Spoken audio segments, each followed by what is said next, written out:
مزید ویڈیوز کے لیے ہمارے چینل ہاؤس آف اسلام کو سبسکرائب کرنا نہ بھولیے۔ شکریہ۔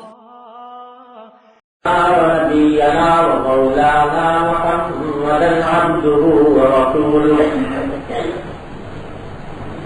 صلى الله تعالى عليه وعلى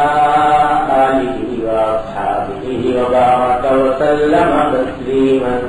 كثيرا. أما بعد فأعوذ بالله من الشيطان الرجيم. بسم الله الرحمن الرحيم.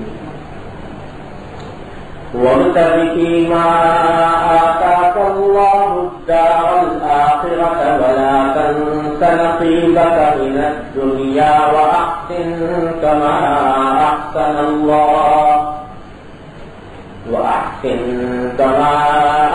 الله إليك ولا تبغ الفساد في الأرض. آمنت بالله صدق الله مولانا العظيم وصدق رسوله النبي الكريم ونحن على ذلك من الشاهدين والشاكرين والحمد لله رب العالمين.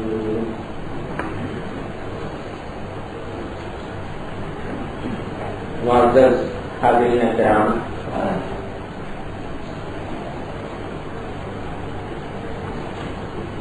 یہ میرے لیے خوشی اور افتخار کا باعث ہے کہ آج آپ حضرات سے ایک دینی موضوع پر گفتگو کرنے کا موقع مل رہا ہے. عام طور سے آپ کا یہ ادارہ جسے ایوان تجارت و صنعت کہا جاتا ہے یا chamber of commerce and industry, اس میں باہر کے جو لوگ آ کر جو خطاب کرتے ہیں ان کے بارے میں عام طور سے تاثر یہ ہے کہ وہ خطاب یا تو کسی سیاسی موضوع پر ہوا کرتا ہے یا کسی خالص تجارتی موضوع پر. میرا معاملہ یہ ہے کہ میں سیاست سے بھی عملی طور پر قرارت ہے اور تجارت سے بھی کوئی عملی رابطہ موجود ہے. میں دین کا طالب علم ہوں اور جہاں کہیں کوئی بات کرنے کا موقع ملتا ہے تو اس کا موضوع دین ہی سے متعلق ہوتا ہے. لہذا آج کی اس نشست میں اسی موضوع پر چند گزارشات آپ حضرات کی خدمت میں عرض کرنا چاہتا ہوں. اور دین ایک ایسی چیز ہے کہ زندگی کا کوئی گوشہ کوئی شعبہ ایسا نہیں جس میں پہنچ کر دین کے بارے میں کوئی بات نہ کہی جا سکے. اس لیے کہ اللہ تبارک و تعالی نے ہمیں اور آپ کو جو دین عطا فرمایا وہ صرف مسجد یا عبادت گاہ کی حد تک محدود نہیں، وہ زندگی کے ہر شعبے اور ہر گوشے پر حاوی ہے. لہٰذا جہاں کہیں جانا ہو، جہاں کہیں کوئی گفتگو ہو تو دین کی بات کوئی اجنبی اور اچنبی نہیں ہونی چاہیے. مجھ سے فرمائش یہ کی گئی تھی کہ آج کی اس نشست میں جس موضوع پر خطاب کروں وہ موضوع ہے موجودہ دور میں مسلمان تاجر کے فرائض. چنانچہ اسی موضوع پر چند مختصر گزارشات آپ حضرات کے خدمت میں پیش کرنا چاہتا ہوں اور اللہ تعالیٰ سے دعا ہے کہ اللہ تعالیٰ اخلاص کے ساتھ صحیح بات، حق طریقے سے اور حق نیت سے کہنے کی توفیق عطا کرے۔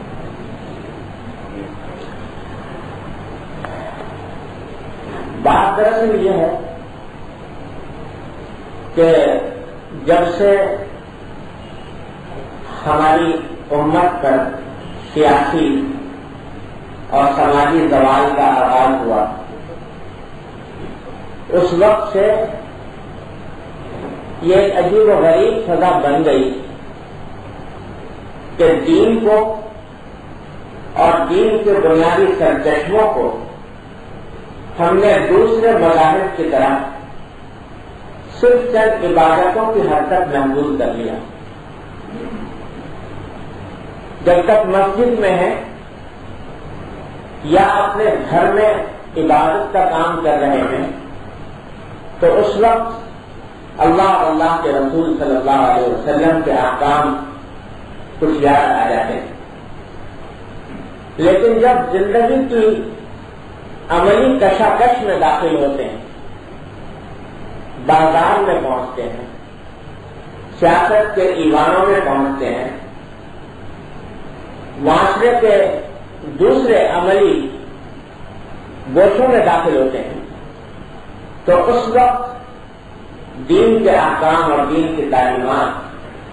ہمارے پیش نظر نہیں ہوتی۔ یہ ایک رواج ہے اور بڑا اچھا رواج ہے کہ ہماری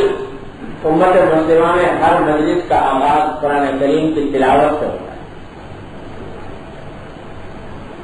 وہ چاہے اسمبلی کی تقریب ہو، اقتدار کی کوئی تقریب ہو، اور یا آپ کے ایوان تجارت و صنعت کی کوئی تقریب ہو، الحمدللہ سب سے پہلے اللہ کا پیغام پڑھا جاتا ہے۔ لیکن یہ عجیب ستم غریبی ہے کہ جس وقت وہ کلام پڑھا جا رہا ہے اس وقت تک تو اس کے احترام اور اس کی تعظیم اور اس کی تقریب کے کچھ خیال ذہن میں آتے ہیں، لیکن جو ہی اس کلام کی تلاوت ختم ہوئی اور عملی جدوجہد کا آغاز ہوا تو وہاں پھر وہ قرآن یاد نہیں آتا۔ ہمارے ایک مرحوم شاعر تھے، آپ حضرات نے بھی نام سنا ہوگا، مہر القادری صاحب مرحوم، انہوں نے نظم کہی تھی قرآن کی فریاد کے نام، اور اس میں قرآن کو ایک فریادی کی شکل میں دکھایا تھا کہ وہ فریاد یہ کر رہا ہے کہ طاقوں میں سجایا جاتا ہوں، خوشبو میں بسایا جاتا ہوں، مجھے ہر وقت طاقوں میں سجا کر رکھا ہوا ہے، خوشبو میں بسا کر رکھا ہوا ہے، اور ہر مجلس کا آغاز میری تلاوت سے ہوتا ہے، مجھ سے برکت حاصل کی جاتی ہے، اور جب لوگوں کے درمیان جھگڑے پیش آتے ہیں، جب قول و قسم لینے کے لیے تکرار کی نوبت آتی ہے، پھر میری ضرورت پڑتی ہے ہاتھوں سے اٹھایا جاتا ہوں، تو ہاتھوں سے اٹھا کر قسمیں کھائی جاتی ہیں، قول و قسم دیے جاتے ہیں۔ لیکن یہ سب کچھ ہو رہا ہے، لیکن اس کے باوجود زبان سے تو میری محبت کے دعوے ہیں، میری تعظیم کے دعوے ہیں، میری تکریم کے دعوے ہیں، لیکن جس قانون پر چل رہے ہیں اور جس انداز زندگی کو اپنایا ہوا ہے وہ پکار کر کہہ رہا ہے کہ ہمیں اے قرآن تیری ہدایت کی معاذ اللہ ضرورت ہے۔ تو میں عرض کر رہا تھا کہ جن صاحب نے ماشاءاللہ اس وقت تلاوت فرمائی، بڑی برموقع آیت کی تلاوت کی کہ اس میں اللہ تبارک و تعالیٰ نے ارشاد فرمایا کہ یا ایھا الذین آمنوا ادخلوا فی السلم کافۃ، اے ایمان والو اسلام میں پورے کو پورے داخل۔ یہ نہیں ہے کہ مسجد میں تو مسلمان ہو لیکن بازار میں مسلمان نہ ہو، یا سیاست کے اقتدار میں مسلمان، اقتدار کے ایوان میں مسلمان نہ ہو، بلکہ ہر جگہ مسلمان۔ تو اس بات کو مد نظر رکھتے ہوئے موضوع تجویز کیا گیا تھا آج کی اس نشست کے موجودہ دور میں مسلمان تاجر کے فرائض کیا ہیں. تو میں اس موضوع پر میں نے ایک آیت کریمہ آپ حضرات کے سامنے تلاوت کی ہے قرآن کریم کی، اس کی تھوڑی سی تشریح پیش کرنا چاہتا ہوں. لیکن اس سے پہلے ایک تھوڑا سا تمہیدی جائزہ موجودہ حالات کا لینا مناسب ہوگا کہ اس پس منظر میں اس قرآن کریم کی آیت کو اگر سمجھنے کی کوشش کی جائے گی تو امید ہے کہ شاید زیادہ فائدہ ہو. حالات کا پس منظر یہ ہے کہ ہمارا آپ ایک ایسے دور میں جی رہے ہیں جس میں یہ کہا اور سمجھا اور سمجھایا جا رہا ہے کہ انسان کی زندگی کا سب سے بنیادی مسئلہ معاش کا ہوتا ہے، معیشت کا ہوتا ہے. اور اسی بنیاد پر اس دور میں دو معاشی نظریوں کے درمیان پہلے فکری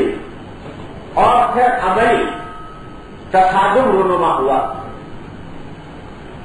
جس کو آپ نے اور ہم نے اپنی آنکھوں سے دیکھا. ایک سرمایہ دارانہ نظام معیشت کا نظریہ اور ایک اشتراکی معیشت کا نظریہ، ان دونوں کے درمیان پچھلی نصف صدی سے زائد میں زبردست ٹکراؤ رہا، زبردست تصادم رہا. اور فکری سطح پر بھی اور عملی سطح پر بھی یہ دونوں نظام آپس میں برسر پیکار رہے. دونوں کے پیچھے ایک فلسفہ تھا، دونوں کے پیچھے ایک نظریہ تھا. اور 74 سال گزرنے کے بعد آپ نے اور ہم نے دیکھا کہ اشتراکی معیشت کا جو نظر فریب ایوان تھا وہ بیٹھ گیا اور دنیا نے اس کے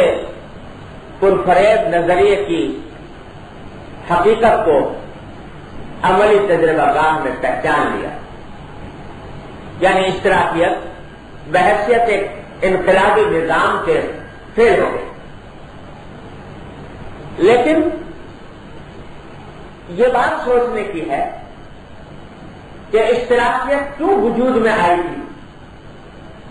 اور اس کے پیچھے کیا اسباب اور عوامل کار فرما تھے. جن لوگوں نے بھی دنیا کے مختلف معاشی نظاموں کا مطالعہ کیا ہے وہ جانتے ہیں کہ دراصل اشتراکیت ایک رد عمل سرمایہ دارانہ نظام کے اندر جو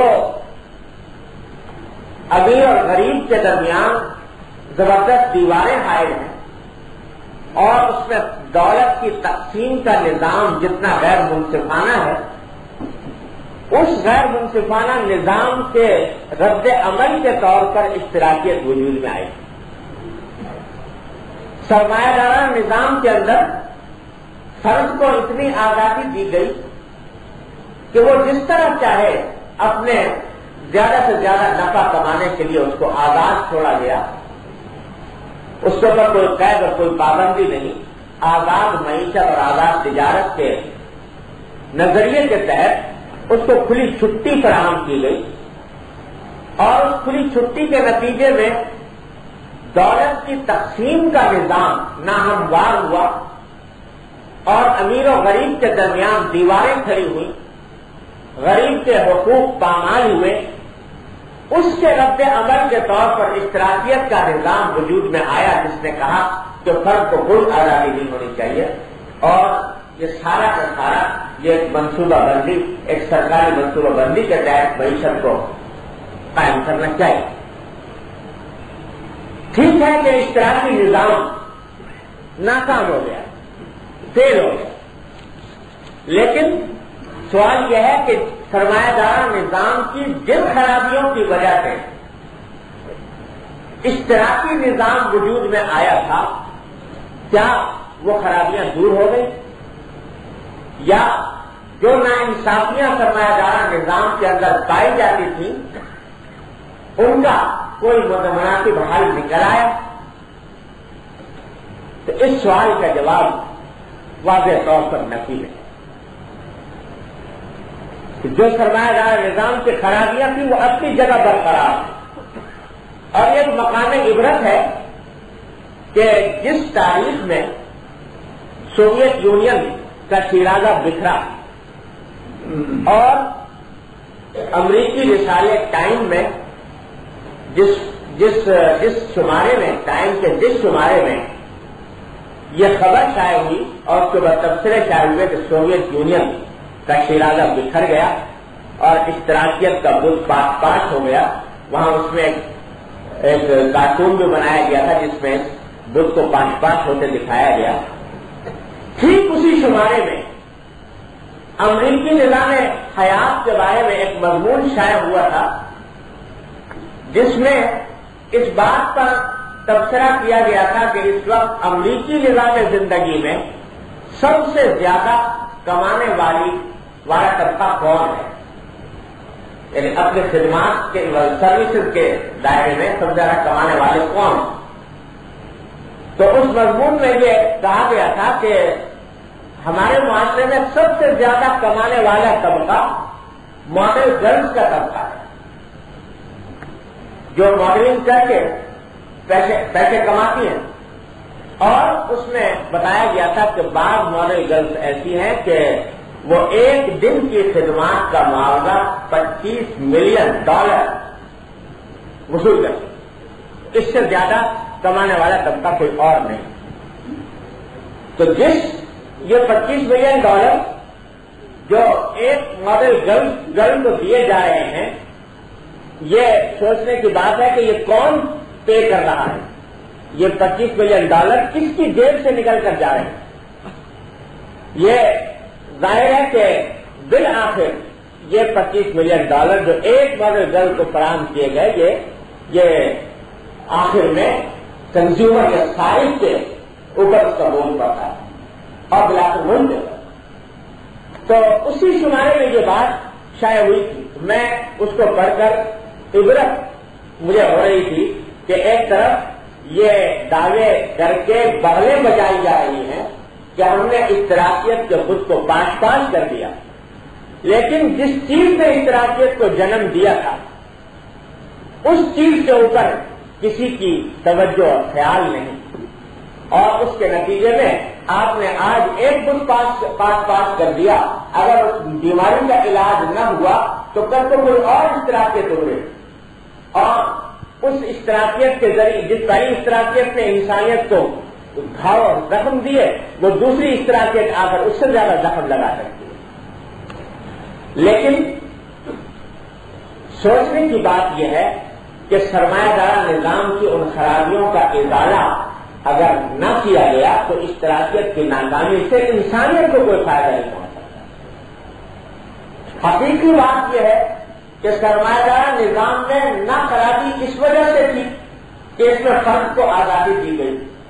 نہ خرابی اس وجہ سے تھی کہ انفرادی ملکیت کو اس میں تسلیم کیا گیا، بلکہ ترقی پر خرابی اس وجہ سے تھی کہ اس نظام کے اندر حلال و حرام کی کوئی تقسیم نہیں تھی، جائز اور ناجائز کی کوئی تقسیم نہیں تھی۔ اللہ تبارک و تعالیٰ نے اپنے رسول محمد مصطفیٰ صلی اللہ علیہ وسلم کے ذریعے جو دین اور اس دین کی معرفت، جو معیشت کا نظام ہمیں عطا فرمایا، اس کی بنیاد اس بات پر ہے کہ انسان اگرچہ اپنی تجارت اور معیشت میں آزاد ضرور ہے، لیکن اپنے خالق اور مالک کے احکام کا پابند ہے، لہذا اس کی تجارت، اس کی صنعت، اس کی معیشت یہ حلال و حرام کے اصولوں میں جکڑی ہوئی ہے، اور جب تک اس حلال و حرام کے اصول کو مد نظر رکھتے ہوئے وہ تجارت اور معیشت کی شاہراہ پر گامزن نہیں ہوگا، اسی قسم کی بے اعتدالیاں اور اسی قسم کی ناکامیوں کا راستہ کھلا رہے گا۔ آج سے تقریباً جس وقت یہ فیڈرل شریعت کورٹ کا فیصلہ سود کے بارے میں منظر عام پر آیا تو نہ جانے کس وجہ سے ہمارے ملک میں جو امریکہ کے معاشی امور کے امریکی سفارت خانے کے جو معاشی امور کے انچارج ہیں اکنامک افیئرس کے، تو وہ میرے پاس آ گئے اور اس فیصلے کے بارے میں کچھ معلوم کرنا چاہتے تھے، اس کی تفصیلات۔ تو جو بات ہوئی وہ تو اپنی جگہ، لیکن ان سے میں نے یہ گزارش کی، تازہ واقعہ اشتراکیت کی ناکامی کا ہوا تھا، تو میں نے ان سے یہ گزارش کی کہ میں آپ سے ایک بات پوچھنا چاہتا ہوں، اور وہ یہ ہے کہ آج امریکہ کا ڈنکا بج رہا ہے اور بلا شبہ آپ نے عالمی سطح پر اتنی بڑی کامیابی حاصل کی ہے کہ کہا جا رہا ہے کہ اب پوری دنیا میں ایک ہی سپر طاقت ہے، کوئی دوسری نہیں۔ لیکن میں آپ سے یہ پوچھنا چاہتا ہوں کہ اشتراکیت کی اس ناکامی کے بعد کیا آپ نے کبھی اس پہلو پر غور کیا کہ جن اسباب کے نتیجے میں یہ اشتراکیت ابھری تھی کیا وہ ختم ہو گئے، اور کیا اب دوبارہ ان کے اوپر غور کرنے کی ضرورت نہیں؟ لیکن یہ عجیب معاملہ ہے کہ اگر کوئی شخص اٹھ کر یہ کہتا ہے کہ اشتراکیت کی ناکامی اپنی جگہ، لیکن سرمایہ دار نظام کی خرابیوں کا ایک راستہ ہمارے پاس موجود ہے، اور وہ اللہ اور اللہ کے رسول صلی اللہ علیہ وسلم کے لائے ہوئے حلال و حرام کی بنیاد پر اپنی معیشت کو استوار کرنا ہے، تو آپ کی طرف سے اس کو بنیاد پرستی کے داستانے دیے جاتے ہیں، اس کو فنڈامنٹلسٹ کہا جاتا ہے، اس کے خلاف پروپیگنڈا کیا جاتا ہے، اس کے بعد پیچھے یہ کہا جاتا ہے کہ یہ گھڑی کو پیچھے لے جا رہے ہیں، یہ وقت کے تقاضوں کو نہیں سمجھتے، فوراً اس کے خلاف پروپیگنڈا شروع کر دیا جاتا ہے۔ تو یہ بتائیے کہ کیا آپ کے خیال میں کوئی تیسرا تصور وجود میں نہیں آ سکتا؟ آپ اس کے اوپر غور کرنے کے لیے کیوں تیار نہیں؟ تو وہ کافی توجہ سے بات سنتے رہے۔ بعد میں انہوں نے کہا کہ بات دراصل یہ ہے کہ ہمارے جو ذرائع ابلاغ ہیں انہوں نے بلا شبہ اسلامی احکام اور تعلیمات کو بڑا مست کر کے پیش کرنا شروع کیا، اور میں اس کا اعتراف کرتا ہوں۔ لیکن اور یہ میں آپ کی بات چونکہ تقریباً گھنٹہ 1.5 گھنٹے ان سے گفتگو جاری رہی، اور جو حرمت سود کے بارے میں جو تصور تھا وہ میں نے کچھ ان کو سمجھانے کی کوشش کی، تو انہوں نے بتایا کہ میرے سامنے پہلی بار یہ مسئلہ اس طریقے سے میں نے سنا ہے جس طرح آپ نے آج بتایا، اور میں سمجھتا ہوں کہ اس کے اوپر غور کرنے کی ضرورت ہے۔ لیکن افسوس ہے کہ ذرائع ابلاغ ہمارے ذرائع ابلاغ وہ پروپیگنڈے کے خوگر ہے، اس واسطے وہ جب بھی اس قسم کی کوئی بات آتی ہے تو اس کے خلاف پروپیگنڈا کرنا شروع کر دیتے ہیں، اور یہ اچھا طرز عمل نہیں ہے، میں اس کا اعتراف کرتا ہوں۔ بات یہ کر رہا تھا کہ دوسرے لوگ اگر یہ بات کریں تو کسی درجے میں ان کو معذور سمجھا جا سکتا ہے، اس واسطے کہ اسلام کو انہوں نے سمجھا نہیں، انہوں نے پڑھا نہیں، اسلام کے اوپر ان کا اعتقاد نہیں، اسلام کیا بتلاتا ہے اس کے بارے میں ان کو کوئی دلچسپی نہیں۔ لیکن ہم اور آپ جو اپنے آپ کو مسلمان کہتے ہیں، جو کلمہ لا الہ الا اللہ محمد رسول اللہ کے پر ایمان رکھتے ہیں اور اپنی ہر مجلس کا آغاز قرآن کریم کی تلاوت سے کرتے ہیں، تو ہمارے پاس اس بات کا کوئی جواز نہیں کہ ہم اس عظیم پہلو سے بے خبر رہ کر اپنے آپ کو اس سے غافل رکھیں اور اس بات کو سمجھنے کی کوشش نہ کریں کہ ہمارے دین نے معیشت کے میدان میں ہمیں کیا تعلیم دی ہے۔ اس بات کو مد نظر رکھتے ہوئے وقت کے اختصار کے پیش نظر میں اس آیت کریمہ کی طرف آتا ہوں جو ابھی میں نے آپ کے سامنے تلاوت کی، کہ اگر اس بات کی ذرا اہمیت ذہن میں رکھتے ہوئے کہ اس ایسے معاشرے میں جہاں اشتراکیت ناکام ہو چکی، سرمایہ داری کی خرابیاں اپنی جگہ جو کتوں کافی ہیں، اس وقت میں اگر کوئی نظام انسانیت کے لیے ایک اعتدال کی راہ پیش کر سکتا ہے تو وہ صرف اور صرف محمد رسول اللہ صلی اللہ علیہ وسلم کا کے لائے ہوئے دین کا نظام ہے۔ اس یقین کو مد نظر رکھتے ہوئے اگر اس آیت کریمہ پر تھوڑا سا غور کیا جائے تو اس میں ہمارے آپ کے لیے رہنمائی کا بہت بڑا سامان ہے. یہ آیت کریمہ سورہ قصص کی آیت ہے. قرآن کریم کی سورۃ القصص کا ایک حصہ ہے اور اس میں خطاب کیا گیا ہے قارون کو. قارون کا نام آپ نے بھی سنا ہوگا. قارون کا خزانہ ہمارے یہاں محاورے میں بہت مشہور ہے. یہ حضرت موسیٰ علیہ السلام کے زمانے میں بہت بڑا دولت مند شخص تھا. کہہ لیجیے کہ سرمایہ دار تھا, دولت مند تھا اور اتنا خزانہ اتنا بڑا دولت مند تھا کہ قرآن کریم میں فرمایا کہ ان مفاتحہ لتنوء بالعصبۃ اولی القوہ, کہ اس کے خزانوں کی چابیاں بھی ایک آدمی سے نہیں اٹھائی جا سکتی تھی, بہت لوگ مل کر اٹھایا کرتے تھے. چابیاں اس زمانے میں بڑی بڑی ہوا کرتی تھی, وزنی ہوتی تھی اور خزانے اس کے پھیلے ہوئے تھے. اتنی دولت اللہ نے اس کو دی. تو اس کو جو خطاب کرتے ہوئے حضرت موسیٰ علیہ السلام کی زبانی اللہ تبارک و تعالیٰ نے ہدایات دی, وہ اس آیت کریمہ میں بیان کی گئی جو میں نے آپ کے سامنے پڑھی. اور یہ براہ راست خطاب تو قارون کو ہے, لیکن اس کے واسطے سے ہر وہ شخص جس کو اللہ تبارک و تعالیٰ نے اس دولت سے نوازا ہو وہ اس کا بہار ہے. آیت کریمہ کا مفہوم یہ ہے کہ فرمایا وابتغ فیما آتاک اللہ الدار الآخرہ, وابتغ فیما آتاک اللہ الدار الآخرۃ ولا تنس نصیبک من الدنیا واحسن کما احسن اللہ الیک ولا تبغ الفساد فی الارض. 4 جملے ہیں. پہلا جملہ یہ کہ جو کچھ اللہ تبارک و تعالیٰ نے تم کو عطا فرمایا یعنی دولت, اس کے ذریعے آخرت کی بہبود اور فلاح کو طلب کرو. جو کچھ اللہ نے دیا دولت جو تمہیں عطا کی, اس کے ذریعے آخرت کی فلاح و بہبود کی حاصل کرنے کی کوشش کرو, اس کو طلب کرو. اور دوسرا جملہ فرمایا ولا تنس نصیبک من الدنیا, یعنی یہ نہ سمجھنا کہ ہم یہ کہہ رہے ہیں کہ آخرت کو طلب کرنے کے لیے ساری دولت لٹا دو اور ختم کر دو اور دنیا میں اپنے پاس کچھ نہ رکھو, بلکہ فرمایا ولا تنس نصیبک من الدنیا, دنیا کا جو حصہ اللہ تعالیٰ نے تمہارے لیے مقرر فرمایا ہے حلال اور جائز طریقے سے, اس کو مت بھولو,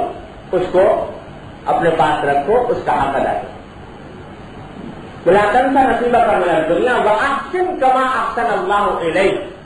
اور جیسے اللہ نے تم پر احسان کیا یہ دولت تمہیں عطا کر کے, اسی طرح تم دوسروں لوگوں کے ساتھ احسان اور اچھائی کا معاملہ کرو. ولا تبغ الفساد فی الارض, اور اپنی اس دولت کے بلبوتے پر زمین میں فساد مت مچاؤ, زمین میں فساد پھیلانے کی کوشش نہ کرو. یہ 4 ہدایتیں قرآن کریم میں عطا فرمائیں. نمبر 1, جو کچھ اللہ نے دیا ہے اس کے ذریعے دار آخرت کی فلاح و بہبود طلب کرو. نمبر 2, دنیا کا حصہ مت بھولو. نمبر 3, کہ دوسروں کے ساتھ اچھائی کرو جیسے کہ اللہ نے تمہارے ساتھ اچھائی کی. اور نمبر 4, کہ اپنی دولت کے ذریعے زمین میں فساد نہ پھیلاؤ. یہ 4 ہدایات عطا فرمائی. لیکن اگر ذرا غور کی نگاہ سے دیکھا جائے تو یہ 4 ہدایات ایک تاجر کے لیے, ایک صنعت کار کے لیے, ایک مسلمان شخص کے لیے جس کو اللہ نے کچھ بھی دنیا کے اندر عطا فرمایا ہو, یہ پورا نظام عمل تجویز کر رہے ہیں. سب سے پہلی بات یہ بتائی گئی کہ دیکھو تم میں اور ایک غیر مسلم میں فرق یہ ہے کہ غیر مسلم جو اللہ پر ایمان نہیں رکھتا اس کا نظریہ یہ ہے کہ یہ دولت جو کچھ مجھے ملی ہے یہ سب میری قوت بازو کا کرشمہ ہے, میں نے اپنی محنت سے, اپنی صلاحیت سے, اپنی جدوجہد سے اس کو کمایا ہے, لہذا میں اس کا بلا شرکت غیر مالک ہوں اور کسی شخص کو اس کے اندر میرے مداخلت کرنے کا حق حاصل نہیں. وہی سرمایہ دارانہ ذہنیت کہ مال میرا ہے، دولت میری ہے، میں نے اپنے قوت بازو کے بل پر اس کو کمایا ہے، اپنی صلاحیتوں کے بل پر اس کو کمایا ہے، لہذا میں کمانے کے طریقے میں بھی آزاد ہوں اور اس کو خرچ کرنے کے طریقے میں بھی آزاد ہوں. کسی تیسرے کو یہ حق نہیں پہنچتا کہ وہ میرے اس معاملات میں دخل اندازی کرے. حضرت شعیب علیہ السلام کی قوم نے حضرت شعیب علیہ السلام سے یہی کہا تھا کہ اصلاتک تأمرک ان نترک ما یعبد آباؤنا او ان نفعل فی اموالنا ما نشاء. کہ شعیب علیہ السلام سے کہا تھا کہ تم جو ہم سے آ کر یہ کہہ رہے ہو کہ کم مت ناپو کم مت تولو، تم جو ہم سے یہ کہہ رہے ہو کہ انسان سے کام لو، حلال و حرام کی فکر کرو، یہ ہمارے معاشی معاملات میں تم نے کہاں سے دخل اندازی کرنی شروع کر دی. تم نماز پڑھنے کا حکم دیتے ہو تو نماز پڑھا کرو اپنے گھر میں جا کر، لیکن تمہاری نماز کیا ہمیں اس بات کا حکم دیتی ہے کہ ہم اپنے پچھلے طریقوں کو چھوڑ دیں اور نفعل فی اموالنا ما نشاء، اور ہمارا جو مال ہے اس میں ہم جو چاہیں کریں، اس کے اندر کیوں مداخلت کرتی ہے تمہاری نماز؟ تو یہ ہے سرمایہ دارانہ ذہنیت کہ مال ہمارا ہے، دولت ہماری ہے، اس کے اوپر سکہ ہمارا چلے گا، تصرف ہمارا ہے، ہم جس طرح چاہیں گے کریں گے، جس طرح چاہیں گے کمائیں گے، جس طرح چاہیں گے خرچ کریں گے. یہ ذہنیت تھی شعیب علیہ السلام کی قوم کی،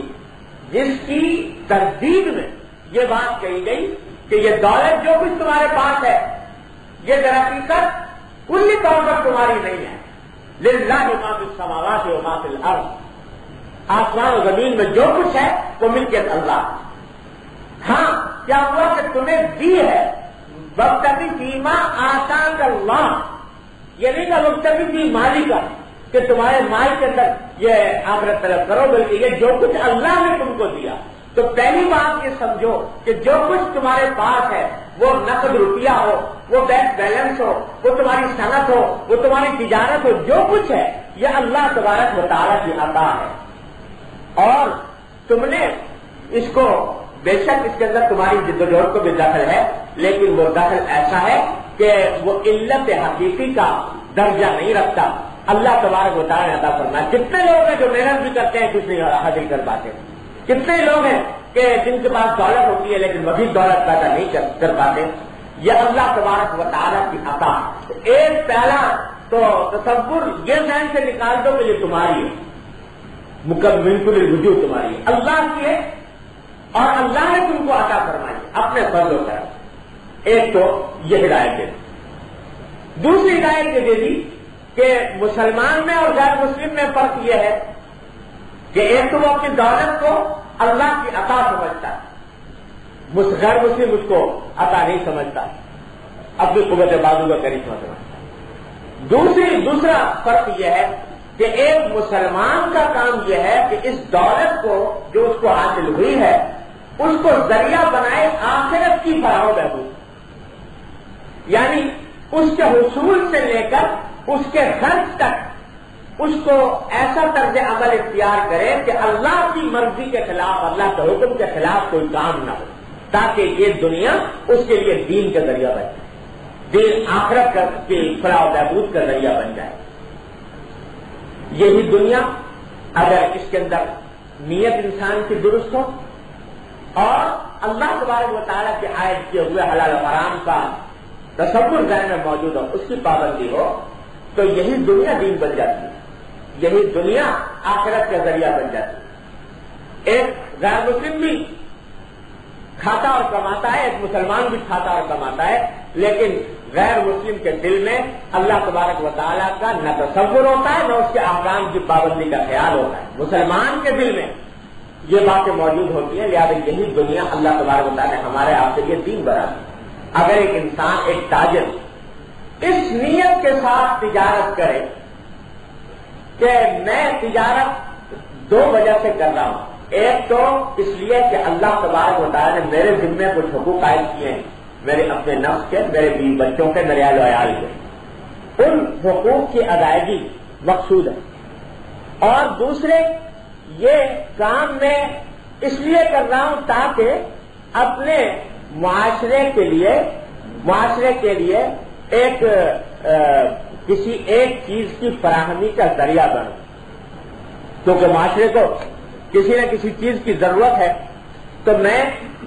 اپنے اس عمل کے ذریعے اپنے معاشرے کی ضروریات کو پورا کرنے کا ذریعہ بنوں اور ان تک مناسب طریقے سے ان کی اشیاء ضرورت کو پہنچاؤں۔ یہ دو نیتیں اگر موجود ہوں تو، اور اس کے ساتھ یہ ہو کہ حرام سے بچے اور حلال طریقے کو اختیار کرے، تو یہ ساری تجارت عبادت ہے۔ اور جیسا کہ مجھ سے پہلے جناب کابڑیا صاحب نے حدیث کا حوالہ دیا کہ نبی کریم صلی اللہ علیہ وسلم نے فرمایا کہ التاجر الصدوق الامین مع النبیین والصدیقین والشہداء والصالحین، کہ ایک امانت دار اور سچا تاجر انبیاء، صدیقین، شہداء کے ساتھ ہوگا قیامت کے دن، اتنا بڑا۔ اور لیکن دوسری طرف یہی کام کرے، نیت صحیح نہ ہو، حلال و حرام کی فکر نہ ہو، تو اس میں فرمایا قرآن نے، حضور اقدس صلی اللہ علیہ وسلم نے جس کے بالکل بالمخالف، کہ اب تجار یحشرون فجارا یوم القیامہ، کہ تجار قیامت کے دن فجار بنا کر اٹھائے جائیں گے۔ فجار کا معنی فاسق و فاجر، جس کو ہم اردو عام محاورے میں کہتے ہیں، فجار یعنی نافرمان اور گناہگار بنا کر اٹھائے جائیں گے، الا من اتقى وبر وصدق، سوائے اس کے جو تقوی اختیار کرے، نیکی اختیار کرے اور سچائی اختیار کرے۔ یہ تین شرطیں اگر موجود نہیں ہیں تو وہ فجار میں شامل ہے، اور یہ تین شرطیں موجود ہیں تو نبیین اور صدیقین اور شہداء کی صف میں اللہ تعالیٰ نے یہ مقام رکھا۔ تو پہلا مرحلہ نیت کی درستی، دوسرا عمل کے اندر حلال و حرام کا امتیاز۔ یہ نہیں ہے کہ مسجد تک تو مسلمان ہے، مسجد سے باہر نکلنے کے بعد اس کو اس بات کی پرواہ نہیں ہے کہ میں جو کاروبار کرنے جا رہا ہوں وہ اللہ تبارک و تعالیٰ کے احکام کے مطابق ہے یا نہیں۔ ایک جس طرح غیر مسلم کر رہا ہے اس طرح مسلمان بھی کر رہا ہے۔ غیر مسلم سود کا کاروبار کر رہا ہے تو مسلمان بھی کر رہا ہے، غیر مسلم قمار کا کاروبار کر رہا ہے تو مسلمان بھی کر رہا ہے۔ یہ بات اگر ہے تو پھر وہ اللہ بچائے اس وعید کے اندر داخل ہے کہ التجار یحشرون یوم القیامت فجار، ورنہ وہ پہلی صف میں ہے، صدیقین اور نبیین کی صف میں۔ یہ معنی ہے کہ اس اللہ کی عطا کی ہوئی دولت کے ذریعے دار آخرت کا کو طلب ہے۔ ساتھ ہی یہ بھی فرما دیا، دل میں خیال پیدا ہو سکتا تھا ایک آدمی کے ساتھ، یہ تو قرآن نے ہمارے لیے دنیا کا راستہ ہی بند کر دیا کہ بس آخرت ہی کو دیکھو، دنیا کو دیکھو مت، اور دنیا کے اندر اپنی ضروریات کا خیال نہ کرو۔ تو فوراً ہی قرآن نے کہہ دیا وَلَا تَنْسَ نَصِيبَكَ مِنَ الدُّنْيَا۔ ہماری اس ہدایت کے معنی یہ نہیں ہے کہ دنیا کو بالکل چھوڑ کر بیٹھ جاؤ، تمہارا جو حصہ دنیا کا ہے اس کو مت بھولو، یعنی اس کے لیے بھی جائز اور مناسب طریقے اختیار کرنے کی کوشش کرو۔ لیکن انداز بیان نے ایک اور بات واضح کر دی، وہ بات یہ واضح کر دی کہ تمہارا بنیادی مسئلہ اس زندگی کے اندر وہ جس طرح آج کہا جا رہا ہے معاش کا مسئلہ نہیں۔ بے شک معاش کا مسئلہ قرآن نے اور حدیث نے اور اللہ کے رسول نے تسلیم کیا، لیکن یہ تمہاری زندگی کا بنیادی مسئلہ نہیں ہے۔ اور یہی فرق ہے کافر مومن میں کہ کافر اپنی زندگی کا سارا بنیادی مسئلہ یہ سمجھتا ہے کہ میرے پیدائش سے لے کر مرتے دم تک میرے کھانے کمانے کا کیا انتظام، اس سے آگے اس کی سوچ نہیں جاتی، اس سے آگے اس کی فکر نہیں جاتی۔ لیکن قرآن یہ کہتا ہے اور نبی کریم صلی اللہ علیہ وسلم یہ فرماتے ہیں کہ بے شک تمہارے لیے معاشی سرگرمیوں کو اس کی اجازت بھی دی گئی، ترغیب بھی دی گئی، لیکن یہ تمہاری زندگی کا بنیادی مقصد نہیں ہے۔ مقصد اس لیے نہیں ہے کہ یہ زندگی تو خدا جانے کتنے دن کی ہے، آج بھی ختم ہو سکتی ہے، کل بھی ختم ہو سکتی ہے، ہر لمحے ختم ہو سکتی ہے۔ کوئی انسان آج تک ایسا پیدا نہیں ہوا جس نے موت سے انکار کیا ہو۔ خدا سے انکار کرنے والے دنیا میں موجود ہیں، لیکن موت سے انکار کرنے والا کوئی نہیں۔ آج تک کوئی انسان ایسا نہیں ہے جو یہ کہے کہ صاحب مجھے ہمیشہ جینا ہے، دنیا سے جانا ہے، اور جانے کے بعد اگر مسلمان ہو تو تمہارا یقیناً یہ اعتقاد ہے کہ مرنے کے بعد ایک دوسری زندگی آنے والی ہے جو ختم ہونے والی نہیں ہے، وہ ہمیشہ کے لیے ہوگی۔ تو اس واسطے ایک طرف اس زندگی کو رکھو جو زندگی معلوم نہیں کتنے دن کی ہے، وہ چند دن، ایک دن کی ہے، ایک ہفتے کی ہے، ایک مہینے کی ہے، ایک سال کی ہے، بہت ہوئی تو 60 سال کی ہوئی، 70 سال کی ہوئی، 100 سال کی ہو جائے گی، لیکن اس کے بعد جو زندگی آنے والی ہے وہ لامتناہی ہے، جس کی کوئی انتہا نہیں۔ تو اس واسطے ایک ذرا بھی عقل رکھنے والے انسان کو یہ بات واضح ہونی چاہیے کہ وہ اپنی جد و جہد کا، اپنی زندگی کا بنیادی مقصد اس چند روزہ زندگی کو بنائے یا اس آنے والی ہمیشہ والی زندگی کو بنائے۔ تو ایک مسلمان اگر ایمان رکھتا ہے اللہ اور اللہ کے رسول صلی اللہ علیہ وسلم کے احکام پر، تو اس کے لیے یہ بات ظاہر ہے کہ اس کی زندگی کا بنیادی مقصد صرف کھا پی کر پورا نہیں ہو جاتا، صرف ایک روپیہ جمع کر کے پورا نہیں ہو جاتا، کیونکہ اگر ایسا ہو تو انسان میں اور جانور میں کوئی فرق نہیں۔ یہ جو کہا گیا کہ انسان کی تعریف ہی ہے کہ وہ معاشی جانور ہے، اکنامک میں اکنامک اینیمل تعریف سے تعریف کی گئی ہے کہ وہ معیشت کا جانور ہے، تو اگر یہ صرف اکنامک اینیمل ہوتا تو اس میں اور بیل میں اور گدھے میں اور کتے میں کوئی فرق نہیں، وہ بھی آخر کھانے پینے کے لیے پیدا ہوا ہے۔ اگر اس کا مقصد زندگی لی گئی ہے تو اس میں اور اس میں کیا فرق؟ اللہ تبارک و تعالیٰ نے سارے جانوروں کے لیے رزق کے دروازے کھولے ہیں اور وہ بھی کھاتے پیتے ہیں، لیکن انسان کو جو امتیاز حاصل ہے وہ درحقیقت وہ صرف یہ ہے کہ اللہ نے اس کے ساتھ ساتھ اس کو یہ عقل دی ہے جس کے ذریعے وہ یہ سوچے کہ ایک آنے والی زندگی لامتناہی زندگی ہے، وہ ایک زندگی کو فوقیت رکھتی ہے۔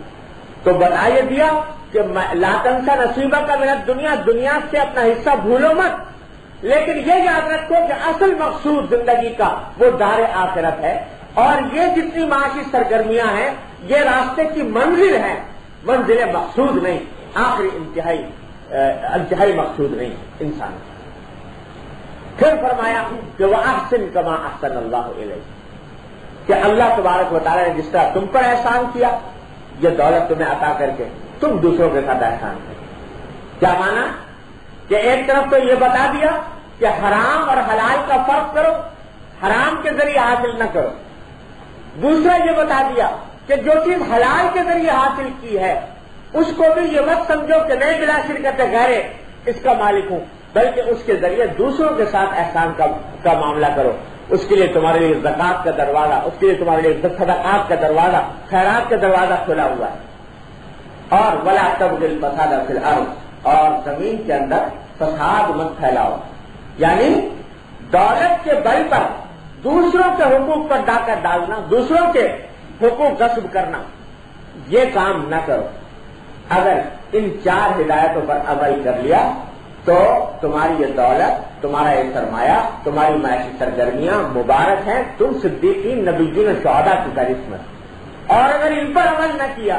تو پھر یہ سب بیکار ہے، اور اس کا نتیجہ آخرت میں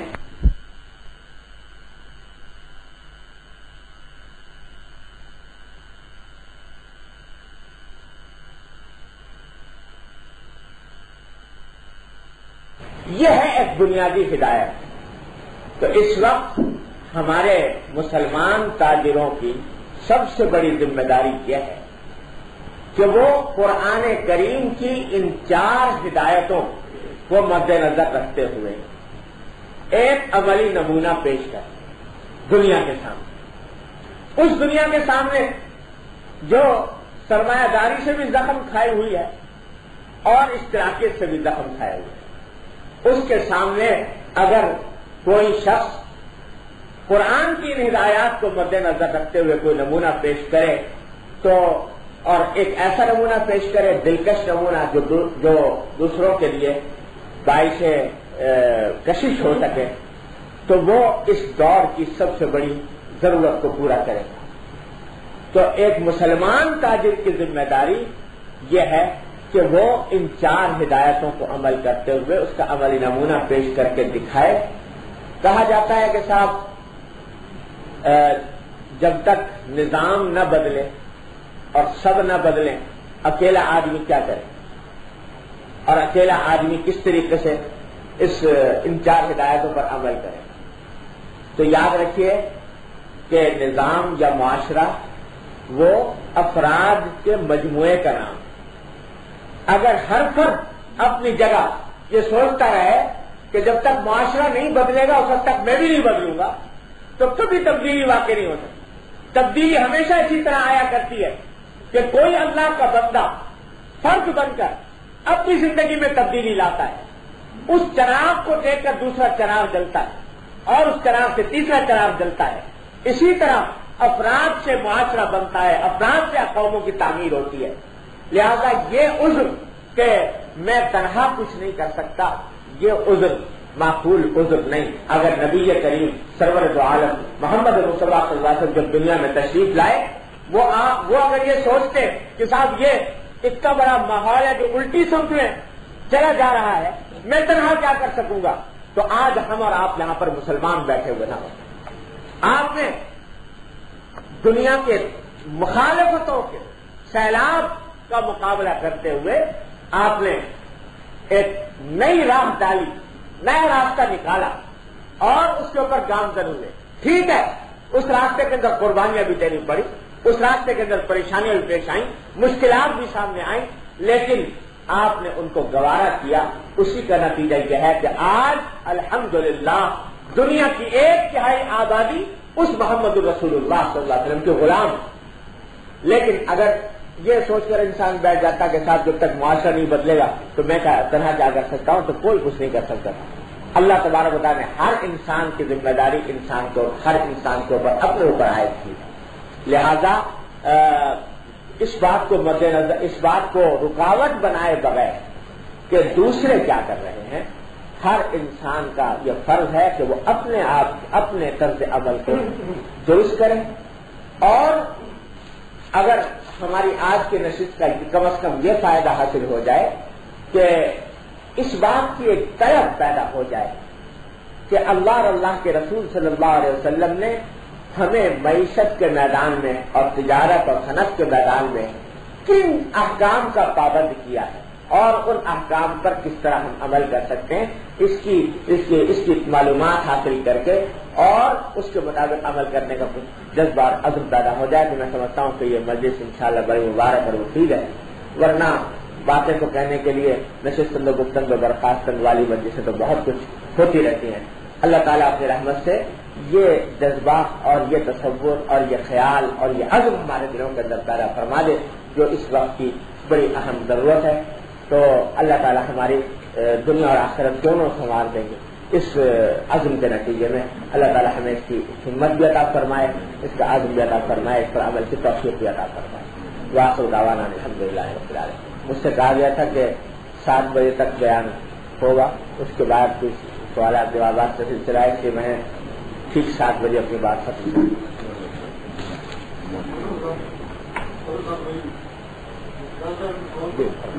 کپاڈیا صاحب ہی کنڈکٹ کریں گے.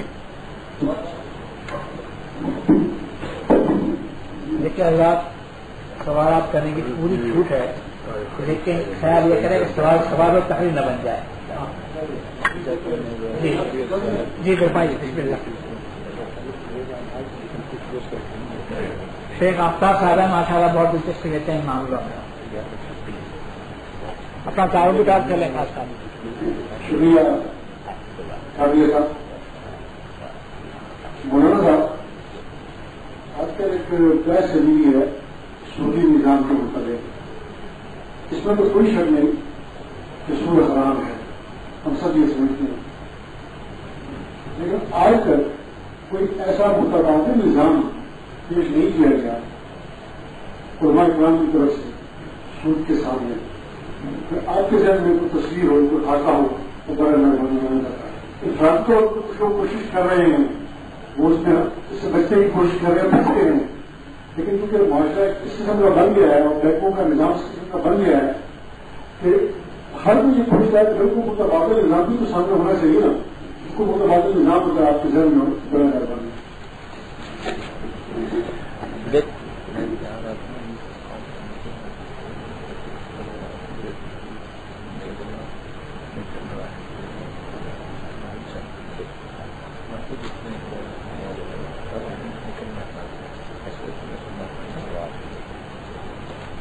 دیکھیے یہ سوال جو ہے یہ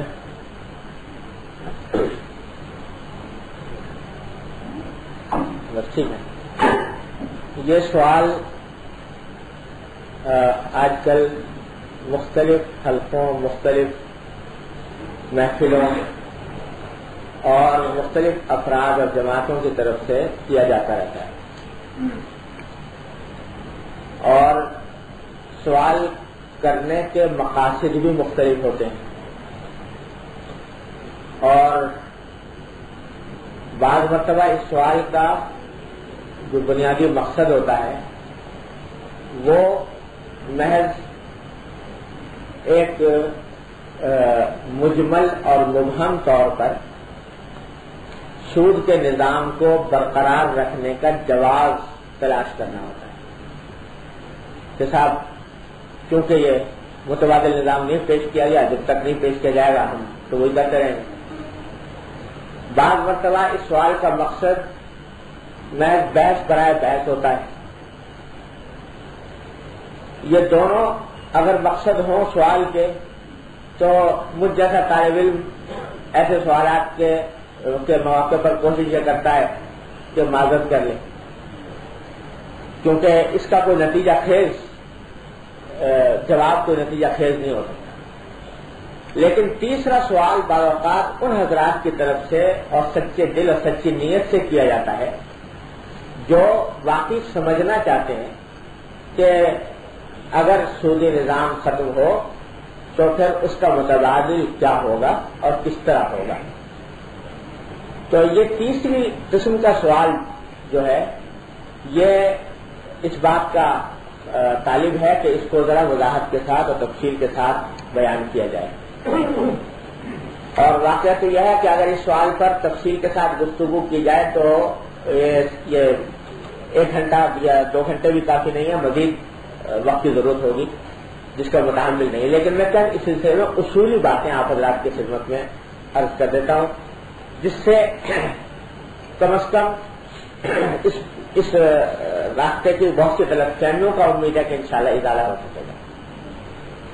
پہلی بات تو میں یہ عرض کر دوں کہ جب یہ کہا جاتا ہے کہ اب تک کوئی متبادل نظام پیش نہیں کیا گیا تو اس کے 2 مطلب ہوتے ہیں۔ ایک تو یہ کہ کوئی متبادل عملی نظام جو چل رہا ہو دنیا کے اندر کہ صاحب یہ اس طرح چل رہا ہے کہ سودی نظام یہ ہے اور اس طرح آپ بھی کر لیجئے، تو اس معنی کے لحاظ سے یہ بات صحیح ہے کہ ایسا متبادل نظام جس کا ہم نمونہ دکھا دیں کہ بھئی یہ نمونہ ہے اور یہ نمونہ اختیار کر لیجئے تو یہ متبادل نظام آ جائے گا۔ ایسا متبادل نظام اس وقت کہیں حکومتی سطح پر کم از کم پوری دنیا میں موجود نہیں ہے۔ لیکن اس کے یہ معنی نہیں ہے کہ اگر عملی طور پر برپا نہیں ہے کہیں کوئی نظام تو وہ وجود میں آ بھی نہیں سکتا، اس لیے کہ ہر نیا نظام یا نیا تصور وہ کبھی بھی ایسا نہیں ہوتا کہ پہلے سے موجود ہو۔ جس وقت کارل مارکس نے نظریہ اشتراکیت کا پیش کیا تھا دنیا میں کہیں اس کے اوپر عمل نہیں ہو رہا تھا، لیکن وہ نظریہ پیش کیا گیا، اس کے اوپر یہ لینن نے اس کی بنیاد پر ریاست کی بنیاد رکھی اور وہ آگے وہ ایک مدت تک چلا۔ وہ اپنی ناکامیوں کی اپنی خامیوں کی وجہ سے ناکام ہوا وہ الگ بات ہے، لیکن یہ بات کے ساتھ موجود نہیں ہے پہلے تو کوئی نظیر موجود نہیں ہے، تو اس واسطے اس کو یہ کہا جائے کہ یہ نہیں چل سکتا تو یہ بات درست نہیں۔ دوسرا مطلب متبادل نظام کا یہ ہے کہ آیا تصوراتی اور نظریاتی سطح پر کوئی کام اس سلسلے میں ہوا ہے یا نہیں، اور اس کام کو سنجیدگی کے ساتھ کر کے بتایا گیا ہو کہ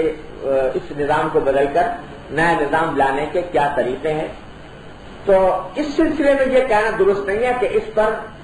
کام نہیں ہوا یا یہ متبادل نظام پیش نہیں کیا گیا۔ پچھلے تقریباً 20 سال کے دوران عالم اسلام کے مختلف خطوں میں اس موضوع کے اوپر بڑا سنجیدہ اور بڑا علمی اور تحقیقی کام ہوا ہے، خاص طور سے پاکستان کے اندر بھی پاکستان میں سب سے پہلے اگرچہ انفرادی کوششیں تو پہلے بھی ہوتی رہی ہیں، لیکن سب سے پہلے اسلامی نظریاتی کونسل کے اندر ایک مستقل اسی کام کے لیے ایک پینل اکنامسٹ اینڈ بینکرز کا بنا کر اور علماء کرام کی اور ان کے مشترک کوشش سے ایک رپورٹ بنیادی طور پر مرتب ہوئی جو معیشت کو اسلامی سانچے میں ڈھالنے اور سود سے پاک کرنے کے لیے عملی تجاویز پر مشتمل۔ اس میں تینوں قسم کے افراد شامل تھے، علماء کرام، ماہرین معاشیات اور بینکرز۔ انہوں نے بنیادی طور پر جن بنیادوں پر اس معیشت کو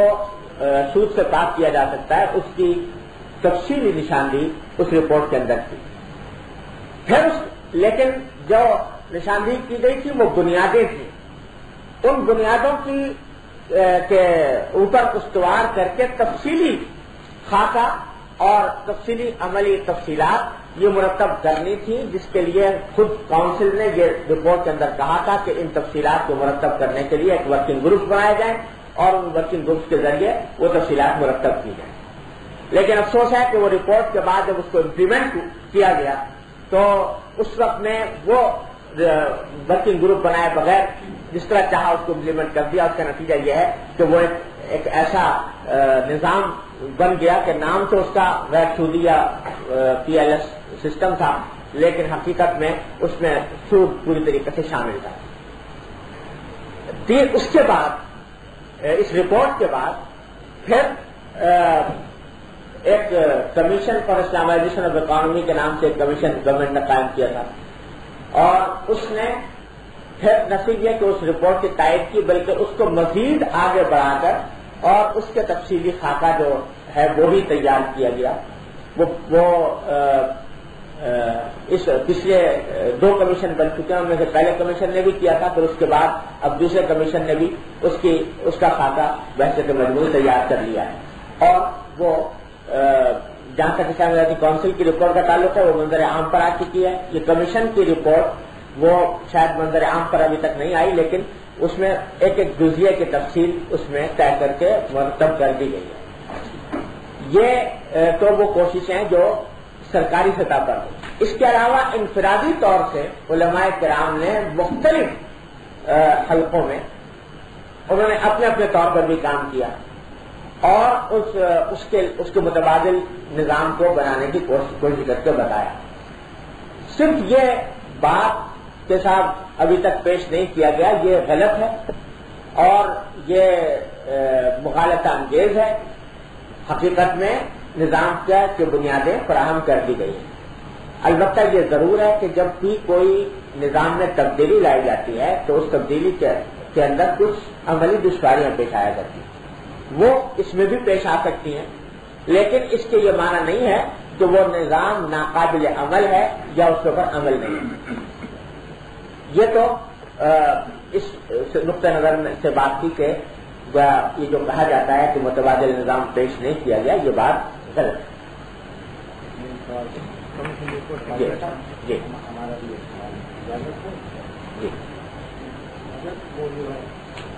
میرا ادارہ تحفظ گورنمنٹ سے ہوا ادارہ کمپنی گلوبلی ہوا، ہم اسلامی لٹریچر تمام دنیا کری اور یہاں تک عیسائی اپنی چیز لے کر کے بائبل لے کے ہمارے پاس آئے، انہوں نے اپنے ہمارے مجھے وہ دنیا کے واقعات اس طرح کی چل رہے ہیں، وہ آسانی کو کیا سوارا جو حضور صلی اللہ علیہ وسلم نے فرمایا ہے کئی کتابوں میں ہے، لیکن ایک کتاب جو ہے میڈیا کے مجھے جیسے مریض اور سینتیس اس میں جو 14 سینٹینس ہیں وہی 14 میں اسی طرح سے وہ لے کے آئے تھے اپنی لائبریری میں دکھا رہے تھے بھارت یہ ہے اس وقت دنیا اتنی چاہیے، تو ہم نے دیکھا کہ 2 سینٹینس نہیں اس میں ایک اور تھا، وہ انہوں نے کہا کہ وہ جو ہے ہم نے کہا کہ ایک یہ حضور صلی اللہ علیہ وسلم نے فرمایا کہ نصارہ اب کی طرح سے دنیا میں کھایا، وہ یہ دوسرا یہ تو خاندیاں چلیں گی، طوفان آئیں گے، گڑبڑے آئیں گے، اس امت کے لوگ اس طرح سے مارے جائیں گے، ہلاک ہوں گے، جیسے قوم عاد، سمود اور قوم لوط نہیں جا سکتے آپ. وہ اس پر اس طرح سے مخاطب ہوا کہ کس نے لکھا ہوا ہے، یعنی انجیل کو حدیث میں ہے یا قرآن میں. تو ہم نے کہا یہ کیسے سوال آپ نے پوچھا. تو کہنے لگا کہ وہ جو ہے آپ کے متعلق جو جاتے ہیں مشینری والے ہمارے کنٹری میں، تو آپ کی تبلیغ سے ہمارے مایوس ہو جاتے ہیں، لیکن وہ صرف وضاحت کر یہ پوچھتے ہیں کہ کلام جو ہے یہ تو نبی کا زبان سے نکلا ہوا ہے اور لکھا ہوا ہے، تو ہمارے نبی نے ایک کتاب مقدس دی، آپ کی دو نبی نے دو مقدس کتاب دی، اس میں کیا فرق ہے؟ میں اس کو تشریح نہیں کر پاتی اس بات سے. اس کی پھر اس کو ڈسٹرکٹ کورٹ میں بات ہوئی، پھر خود کو لیکچر روم میں جا کے ہم نے کر لیا ہے. ہم نے کہا اور کر سکتے یہ پتہ ہے. تو اب یہ اس کی وضاحت تو کوئی چیز مغلق کوئی جاتا ہے تو اس کی وضاحت نہیں کیا. تو قرآن تو وہ کلام ہے، جبکہ یہ وحی نزول ہوتی تھی تو حضور صلی اللہ علیہ وسلم کو پسینے آتے تھے، بے چینی ہوتی تھی، اس حالت میں جو الفاظ نکلے وہ قرآن ہے، باقی وہ وحی لکھتے تھے. اور جب ایسے وہ بیٹھے رہتے تھے اور نصیحت کرتے تھے وہ حدیث ہے. اچھا رہا سوال اس میں یہ آج کلمہ جو آپ نے بتایا ہے نا، تو اس میں جو 4 کوشچن آپ نے بتایا ہے، تو اب یہاں کو یہ مسلمان ہیں سب جانتے ہیں کہ کلمہ لا الہ الا اللہ محمد رسول اللہ صلی اللہ علیہ وسلم پڑھنے کا مطلب یہ ہے کہ اللہ اور اللہ کے رسول جو والے کام کے ہم میں نے آپ سے عرض کی تھی سوال و تقریر نہ ہو اور پھر تقریر ہم اس چسکے کے سامنے کرتے ہیں. سوال کا پتہ نہیں چل رہا کہ کیا ہے. آپ مختصر کا سوال سوال کر دیں. سوال یہ ہے کہ یہ کمپلیٹ میرے پاس موجود ہے. شیطان کی نصیحت کر کے یہاں اسلام کی جگہ پر یہ دیا گیا اور یہاں یہ کہا جا رہا ہے کہ خدا، اس میں خدا اور اس کے رسول نے ہم قوموں کے خلاف اعلان جنگ کیا ہے. یہ خدا کہاں سے پورا نام نہیں السجدہ، میرا رب اللہ، میرا رب اللہ ہے، لیکن اس کا ترجمہ اردو میں کرتے ہیں خدا اور انگلش میں وہی ترجمہ ہے اللہ. آپ پھر معصوم آپ سے بتا کہ آپ تقریر کو کر گئے ہیں. آپ صرف کا سوال مختلف کر دیں تاکہ بہت جواب دیں. پوری سوال کرنا ہے اور کوئی اختیار کس سے تقریر کا پتا نہیں. مولانا کی جو تقریر ہوئی ہے اس کی میری بات سن لیجیے،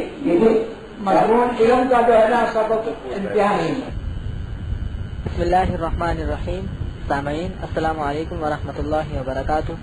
یہ سی ڈی آپ کی خدمت میں شعبہ دارالاشاعت کراچی کی جانب سے پیش کی جا رہی ہے. ملنے کا پتہ دارالاشاعت اردو بازار کراچی پاکستان. ای میل اشاعت@dgcom.net.pk